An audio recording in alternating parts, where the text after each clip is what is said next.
Hi everyone, it's Mrs. Nagra here, and I just wanted to do a brief video on walking you through how to get to some of the resources that we have available to us to do research, how to search on Google, how to search on Google Scholar, and how to search using a library database. As well, I wanted to go over how you can prepare a bibliography.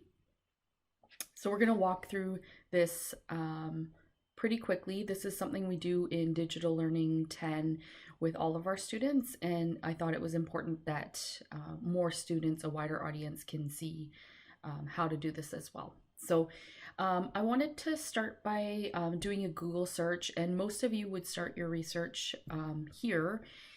And when you do a Google search, it's great. It gives you lots of possibilities.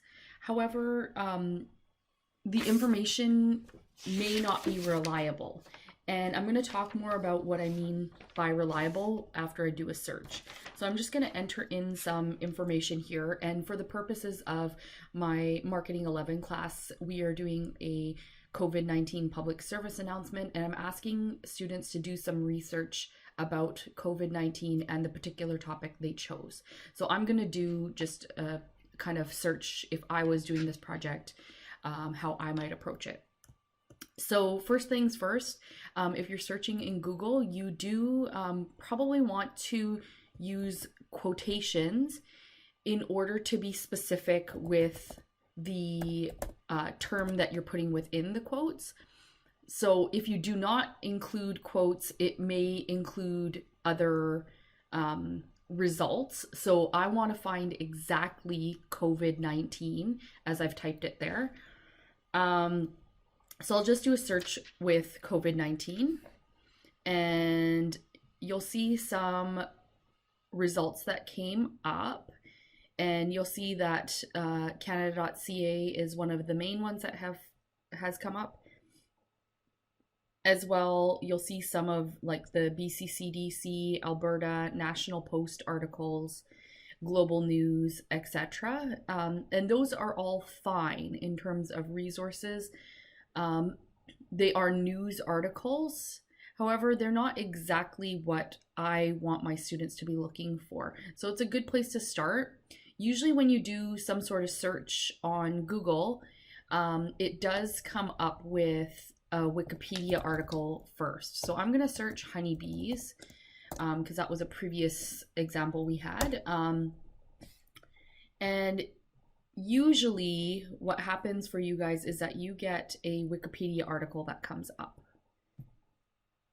And that's fine. It's a good place to start. And I'm going to click on Wikipedia.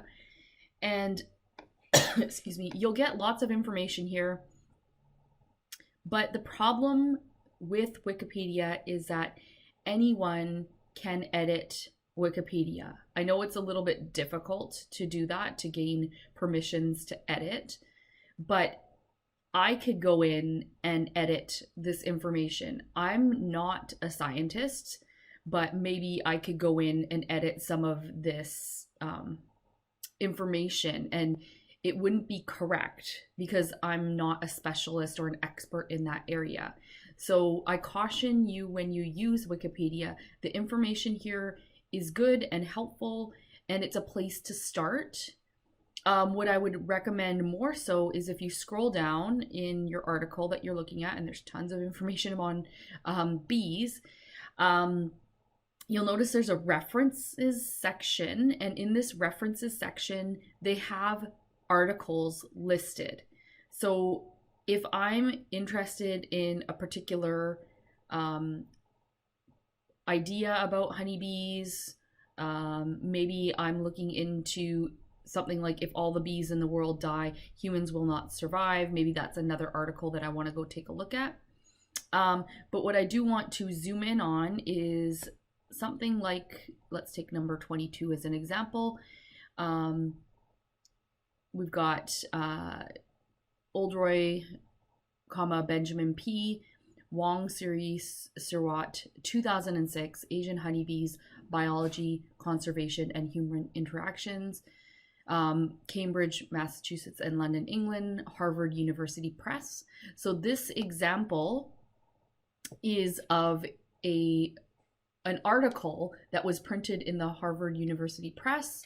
It's being vetted by other academic experts in the field. So when I talk about finding good, reliable information, you should be finding articles like these. And of course, right now I'm just seeing the citation for it. This was called a citation. We want to actually maybe look at that article. So I'm going to go back, and we had just done a quick Google search, and I just want to show you how to maximize your Google search. So I'm going to go back to the idea of searching for COVID-19. There are some search operators you can use here as well.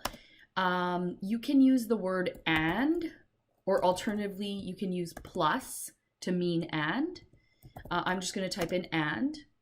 I'm going to also search for any results that come up with COVID and anything that comes up with coronavirus. So I would caution you here, there are different types of coronavirus, and you may get results that you don't necessarily want, but I'm just going to include it in the search for now. Specifically, the topic for this research that I'm doing, if I was to do this project, I want to focus on mental health and well-being, and while we're staying home and being self-isolated or quarantined, how can we stay well? So that's kind of my PSA topic. So perhaps I want to add some more search terms. So maybe I want to add mental health. Maybe I want to include also wellness. So you'll see that I used a different search operator called or. So I want to look for mental health related articles as well as wellness. And maybe I want to not include some information. So you'll see I include the search term there, not. Hands. And alternatively, you can use the minus symbol for not, but I'm going to leave it as not. Did it just delete my search? It did, sorry. Let me type that all in again, sorry.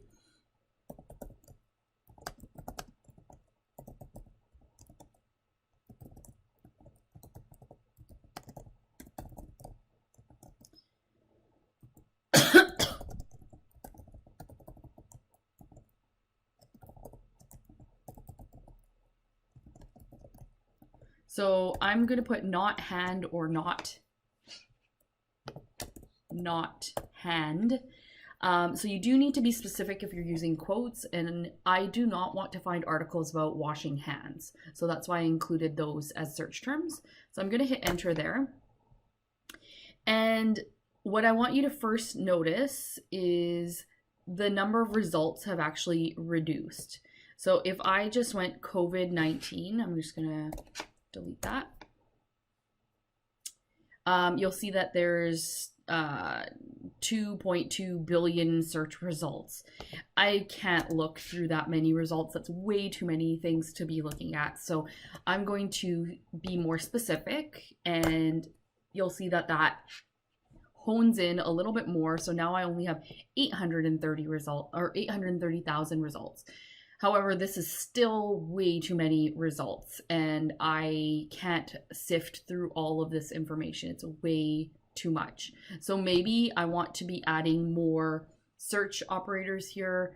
You might want to try and, or, and not to add different terms depending on what your search is about. I would probably, ideally, if I wanted to hone in on articles, I'd want to find less than 100 articles on Google. So I'd need to be more specific about my search terms. So maybe I want to include self-isolation as a search term. Not quarantine, maybe. And let's see what happens when I do that. So now I have 38,000 results. It's gone down, but there's still so many results.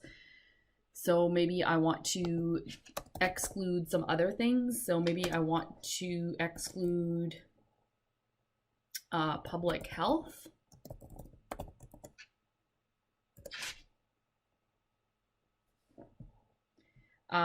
maybe I want to exclude some other things. So now I only have 19,000 results, although the first result here is ottawapublichealth.ca. So it didn't exclude that from the website itself.